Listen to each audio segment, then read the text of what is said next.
Introduction, Chapter 1.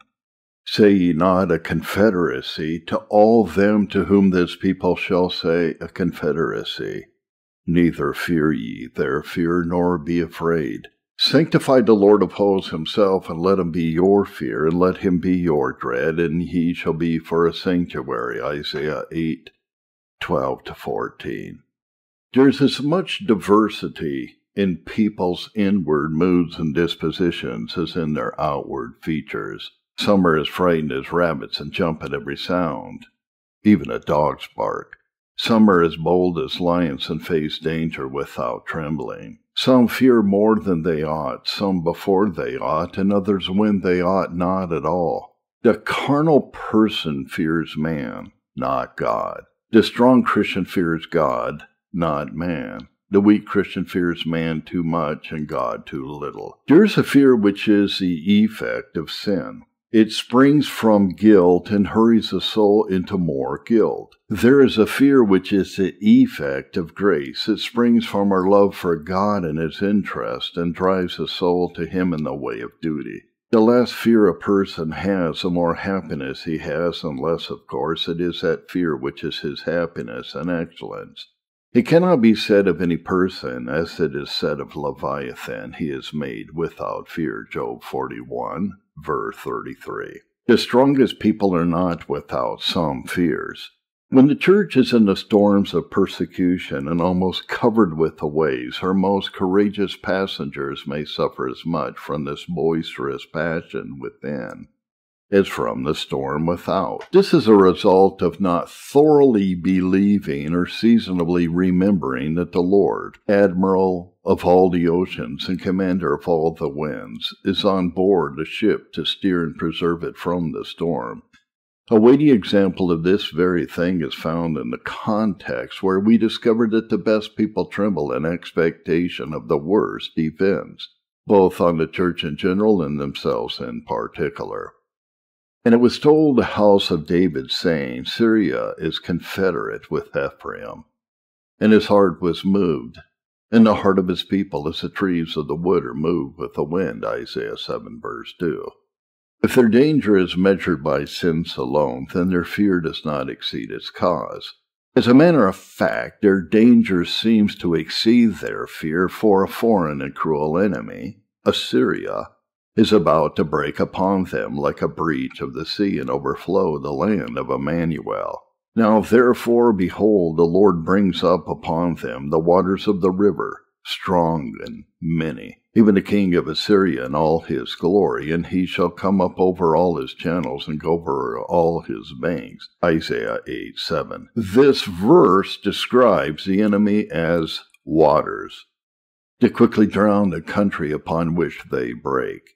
The next verse tells us how far this enemy will prevail and how close the country will come to total ruin. And he shall pass through Judah, he shall overflow and go over. He shall reach even to the neck, and the stretching out of its wings shall fill the breadth of thy land, O Emmanuel. Isaiah 8, verse 8.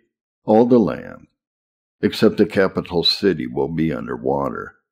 Having described the invading enemy's power and success, God derides their plots and schemes, Isaiah 8, verses 9 and 10. Although he permits him to afflict his people for a time, for his own just and holy ends, he assures them that the issue of all their counsels and cruelties will recoil upon them and result in their own ruin and confusion.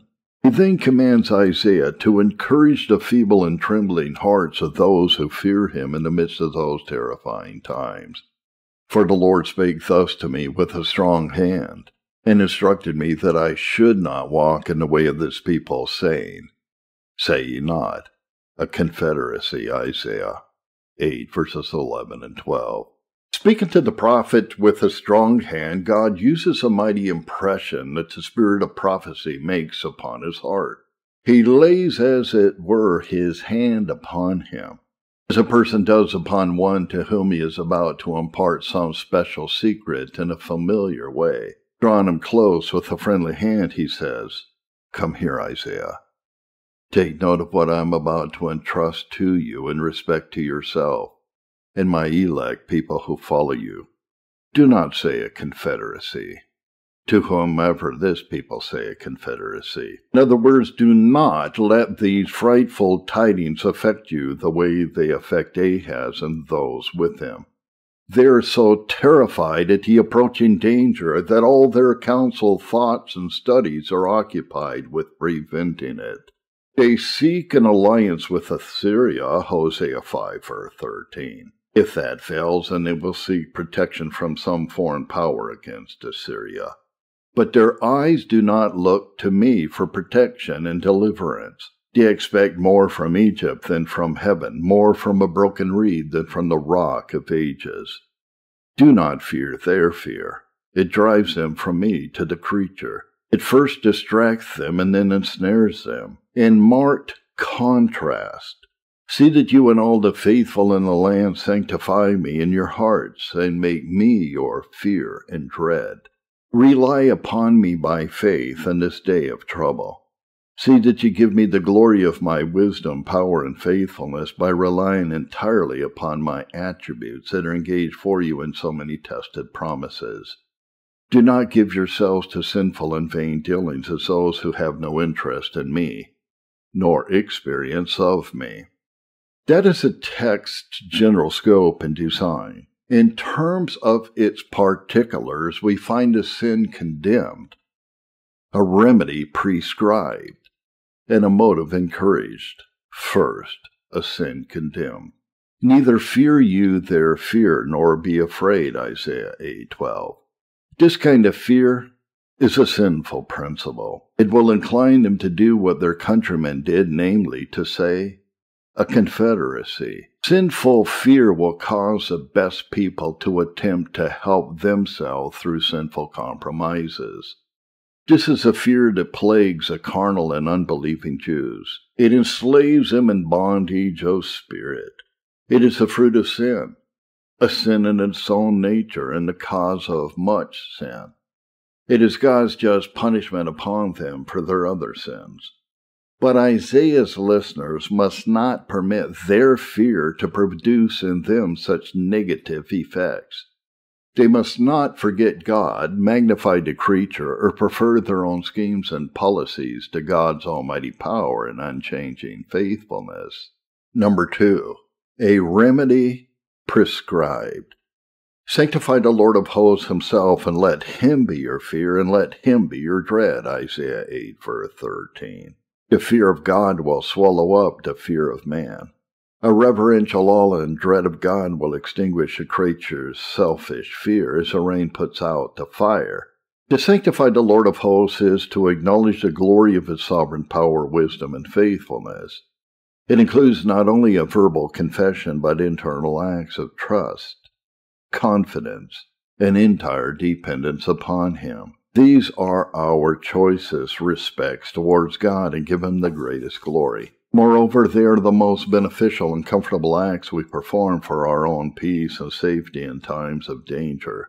If we look to God in the day of trouble, fear him as the Lord of hosts, in other words, the one who governs all creatures and commands all the armies of heaven and earth, and rely upon his care and love as a child depends upon his father's protection, then we will know rest and peace. Who would be afraid to pass through the midst of armed troops and regiments if he knew that the general was his own father? The more this filial fear has power over our hearts, the less we will dread the creature's power. When the dictator ruled at Rome, then all other officers ceased. Likewise, when the fear of God is dictator in the heart, all other fears will in great measure cease. Number 3, a motive encouraged. And he shall be for a sanctuary, Isaiah 8:14. If we sanctify the Lord of hosts by acknowledging him and dependent upon him in times of danger, then he will be our sanctuary. He will surely protect, defend, and provide for us in the worst times and cases. And the Lord will create upon every dwelling place of Mount Zion and upon her assemblies a cloud and smoke by day, and the shining of a flaming fire by night. For upon all the glory shall be a defense, and there shall be a tabernacle for a shadow, in the daytime from the heat. and a place of refuge, and for a covert from storm and from rain, Isaiah 4, 5, and 6. Let the wind roar, the rain beat, the lightning flash. We are in safety and have a good roof over our heads. Conclusion. 2 points of doctrine emerge from the above explanation of the text. First, the best people are easily overcome with slavish fear in times of imminent distress and danger. Second, the fear of God is the most effectual means for extinguishing sinful fear and keeping us from danger. These 2 doctrines capture the scope and substance of the text. In the following chapters, I will not belabor them, but focus my attention on the types, uses, causes, effects, and remedies of fear.